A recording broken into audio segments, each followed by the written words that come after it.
তো ইমাম আবু তালিব আলাইহিস সালাম যখন সেই গুহার ভিতরে 1 বছরের ভিতরে খানা যা সামান পাতি ছিল সেটি শেষ, এখন কিভাবে চলবে? তখন কি করলেন, মা আপনার একমাত্র ওই সময়ে বের হওয়া যাইতো হজের তারিখ আইলে, ওই সময় ওই গুহা থেকে হজ মানে কাবা তোয়াফ করার সুযোগ পাইতো।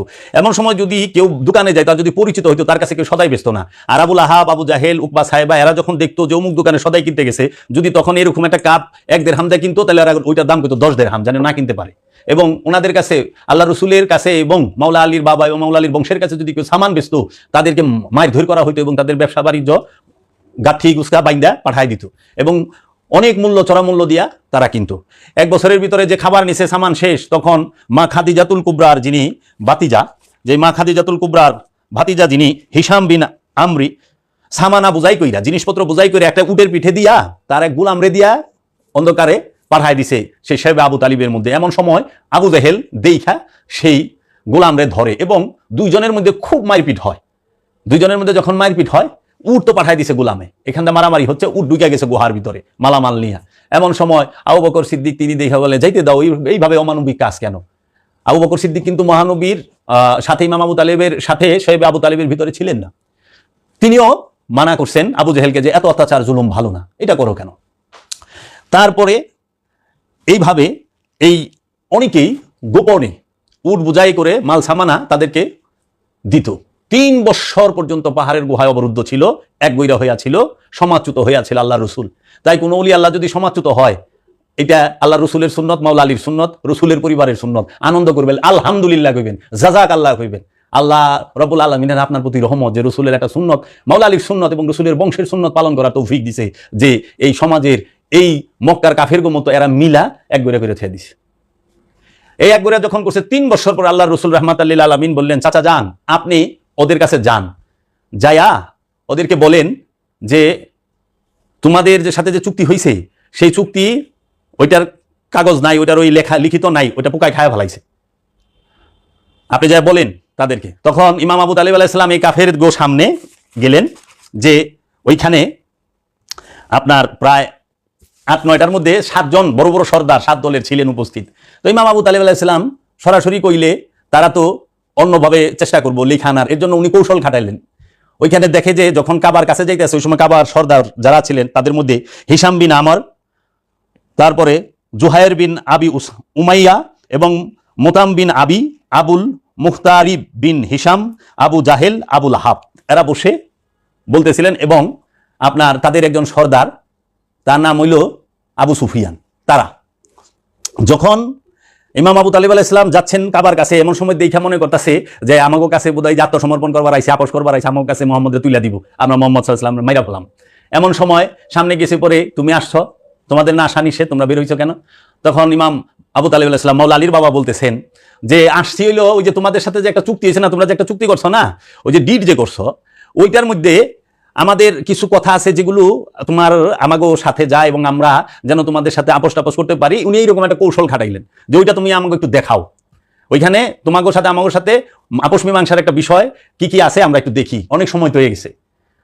বলছে যদি সেইখানে আপোষ মীমাংসা হয়, ওই রকম চুক্তি হয়, তাহলে আমরা তোমরা যা কইবা সেটা মাইনা নিব। তো ঠিক আছে, এই সর্দারেরা কি করছে, যেহেতু চুক্তিপত্র এবং এটা একটা দলিল, সেটারে তারা খুব সংরক্ষণ করে রাখছে, যেরকম দেশের সংবিধান সংরক্ষণ করে রাখে, বাড়ির দলিল দস্তাবেজ খুব সেভ করে রাখে, যেখানে আগুন পানি যেন প্রবেশ না করে, পোকামাকড় যেন নষ্ট না করে, তারাও একদম সিন্ধুকে ভরে রাখছে লোহার। এমন সময় যখন সেই সিন্ধুক ধরে লই আইছে, সব সর্দাররা বসা, আবু তালিব আলাইহিস সালাম বলতেছে, খাড়াও, এখন রাখো, আগে কথা আছে। কি কথা? আমার ভাতিজা মুহাম্মদ সাল্লাল্লাহু আলাইহি ওয়াসাল্লাম বলছে যে তোমরা এইটার ভিতরে যে লিখিত আছে সেটাকে পোকায় খায়া ফেলাইছে, সেটা নাই, ওটা পোকায় খায়া ফেলাইছে, ওটার মধ্যে শুধু যে লেখা আছে সুবাহান আল্লাহ, এই সুবাহান এবং এই সমস্ত ছোট ছোট লেখাগুলো আছে, ওইটুকুকে খায় নাই, এইভাবে বলছে। তখন বলে না, আমরা তো সেভ করে রাখছি ওটাও। তখন বলছে যদি এটা সত্য হয় তাহলে আমার ভাতিজা তিনি নবী, তোমরা মাইনা নিবা, আর যদি এটা মিথ্যা হয় তাহলে তোমরা যে শাস্তি দিবা আমরা তাই মাইনা নেব। তখন বলছে ঠিক আছে যাও, মাইনা নিলাম। খোলো, বাক্স খুলছে, দেখে সত্যি পোকায় খায়া ছেড়ে দিছে, কিছু নাই। সুবহানাল্লাহ। আল্লাহ রসুল 3 বছর আগের লিখিত যে দলিল সিন্ধুকের ভিতরে ভরা, সেইটারে পোকায় খাইছে, ওইটা সেবে আবু তালিবের পাহাড়ের গুহায় বয়া বয়া দেইখা কইছে। এই যে ইলমে গায়েবের খবর কয়, নবী শব্দের অর্থ ইলমে গায়েব জাননেওয়ালা, যিনি ইলমে গায়েবের খবর কয় তিনিই নবী। তখন ওই যে 6-7 সর্দার 7জন বইয়ে রয়েছে, তার মধ্যে আবু জাহেল আর আবু লাহাব বাদে 5 সর্দার এগুলো না, এটা তো সত্য এবং মোহাম্মদ যা বলছে সবই সত্য, আমরা এইটা উইথড্র করে নিলাম। তখন তারা এই অবস্থা উঠাইয়া তাদেরকে আসার পারমিশন দেয়। ইমাম আবু তালিব আলাইহিস সালাম, মা খাদিজা এবং মাওলা আলী মহানবী এবং মহানবীর যে সাথে সঙ্গী সবাই আসছেন। ঠিক তার কিছুদিন পরেই শারীরিকভাবে অসুস্থ হয়ে ইমাম আবু তালিব আলাইহিস সালাম তিনি ইন্তেকাল করেন। মাওলা আলীর বাবা ইন্তেকাল করেন। মাওলা আলীর বাবা ইন্তেকাল করার পরে মা খাদিজা অত্যন্ত অসুস্থ হয়ে যায়। মাওলা আলীর বাবা দাফন কাফন করলেন মহানবী। মাওলা আলীর বাবাকে যেখানে রাখা হয়েছে কবরে, ওই কবরের মধ্যে প্রথম মহানবী শুইছে নিজে।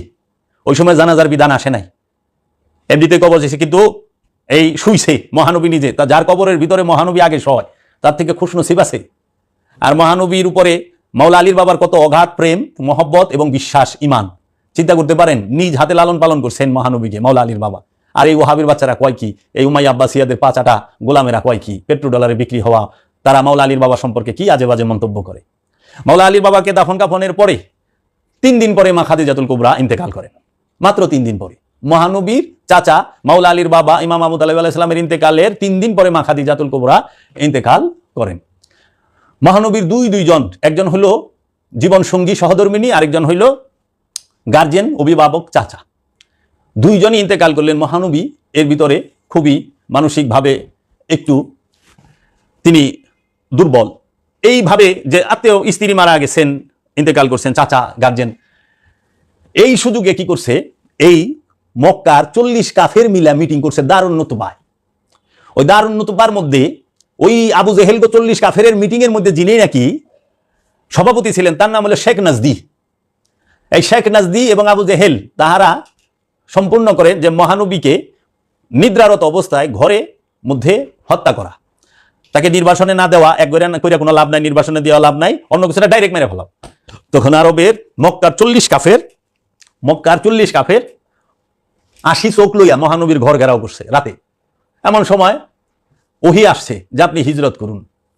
মাওলা আলীকে বিছানায় শুয়া মহানবী মদিনার দিকে যাত্রা শুরু করলেন, হিজরত হলো। মহানবীর বয়স তখন 52। মহানবী হিজরত করেন। মাওলা আলীকে বললেন, আলী তুমি আমার বিছানায় শও, আমানত যা আছে কালকে সবাইরে দিবা, 2 দিনের ভিতর দিয়া তুমি মদিনায় আসবা। মাওলা আলী কারামাল্লাহু ওয়াজহু দেখেন আল্লাহ রসুলের মতো হুবহু রসুলের বিছানায় শুয়ে রইল। আল্লাহ রসুলের আমানত মাওলা আলী রাতে দিয়ে গেল এবং আল্লাহ রসুল, তার কন্যা, তার পরিবার সবাইকে রাইখা গেলেন মাওলা আলীর জিম্মায়। মহানবীর সমস্ত লেনদেন আরব মক্কার মধ্যে চুকায়া মাওলা আলী যে কাফেলা ছিল মদিনার উদ্দেশ্যে, তিনি তাদেরকে নিয়ে, ওই কাফেলা 4 জন ফাতেমা ছিল, সেটা আমি অন্য সময় বলুন, ভিডিওটা অনেক বড় হয়ে যাবে। উনি মদিনার উদ্দেশ্যে রওনা করলেন। দিনের বেলা অবস্থান করতেন, রাতের বেলায় হাঁটতেন। মহানবী মক্কা থেকে মদিনা হিজরত করে মদিনায় প্রবেশ করেন নাই। রাস্তার মধ্যে এক প্রেমিকের বাড়িতে তিনি অবস্থান করতেছেন, অপেক্ষা করতেছেন মাওলা আলী এবং তার পরিবার বর্গের জন্য, সবাইকে একসাথে নিয়ে মদিনায় প্রবেশ করবেন। 3 দিন পরে মাওলা আলী মক্কা থেকে মদিনার উদ্দেশ্যে রওনা দেন। মদিনা শরীফে গিয়ে মহানবীর সাথে মিলিত হয়ে মদিনায় প্রবেশ করেন। সবাই খুশ আমদে তালা আল বাদরু আলাইনা মিন সানিয়াতিল বিদা, এই গজল গায় এবং নাদ গায়া আল্লাহ রসুলের স্বাগতম জানায়া মদিনার আনসাররা নিজের হৃদয় রাজ্যের মধ্যে আল্লাহ রসুলকে বসাইলেন। প্রেমিকেরা আনসার আর কোরাইশ, মক্কার কোরাইশ, মদিনার আনসার, মদিনাবাসী প্রেমিকেরা, আনসার মানেই তো প্রেমিক, এই প্রেমিকেরা আল্লাহ রসুলকে রাখলেন। এখন এই আবু জেহেল কমিটি, এই Abu Jahl private limited company যারা আছেন, তারা তো ব্যর্থ হইল। এখন তারা কি করব?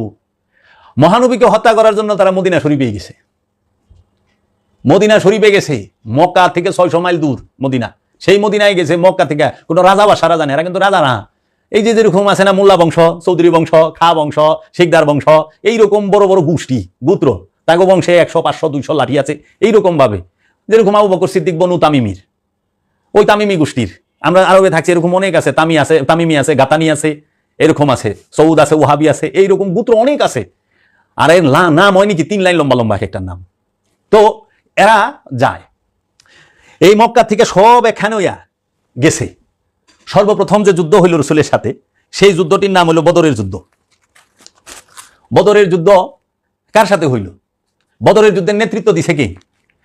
বদরের যুদ্ধের নেতৃত্ব দিছে হইল উতবা বিন রবাইয়া, এবং আরো দুইজন ছিল সর্দার। তো উতবা বিন রবাইয়া সে কে, তার পরিচয় একটু জানেন? উতবা বিন রবাইয়া হইল হিন্দার বাপের নাম, ওয়ালিদ বিন উতবার বাপের নাম, মুয়াবিয়ার শ্বশুরের নাম।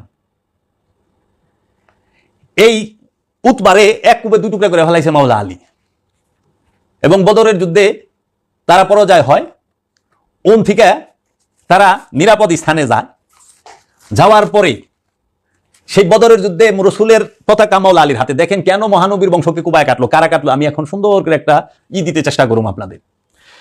যখন উতবারে কাটলো, 3 সর্দার ছিল সেই জায়গায়, আরবের বড় বড় যারা নাকি গুন্ডা ছিল, এই গুন্ডা 9টা বড় বড় গুন্ডা ছিল। এই 9 বড় বড় গুন্ডা যেরকম উতবা বিন রবাইয়া, সায়েবা, ওয়ালিদ বিন উতবা, আবু সুফিয়ান, ওমর ইবনে আবদ, হারেস, মারহাব, উতবা, আম্মার বিন ওয়ালিদ, খালিদ বিন ওয়ালিদ, এরা ছিল ভয়ঙ্কর ভয়ঙ্কর, যারা রসুলের সাথে সবসময় ফাইট দিছে, যুদ্ধ করছে। এরা সবাই মিলে যখন যায়, উতবারে যখন মেরে হলে বদরের যুদ্ধে, উতবার মাইয়া হিন্দা উহুদের যুদ্ধে শরিক হয়। ইসলামের দ্বিতীয় যুদ্ধের নাম হলো উহুদের যুদ্ধ। বদরের যুদ্ধ অনুষ্ঠিত হয় রসুল সাল্লাল্লাহু আলাইহি ওয়াসাল্লামের হিজরতের পরে। মক্কার মধ্যে কোনো যুদ্ধ নেই, একটা হয়েছে, সেটা মক্কা বিজয়। যুদ্ধ সংগঠিত হয়েছে মদিনা এবং মদিনার আশপাশ দিয়া। বদরের যুদ্ধ 313 জন নিয়ে আল্লাহ রসুল কাফেরদের মোকাবেলা করেন। সেইখানে মুসলমানদের সবচেয়ে বড় বীর যিনি ছিলেন, তার নাম হচ্ছে মাওলা আলী কারামাল্লাহু ওয়াজহু।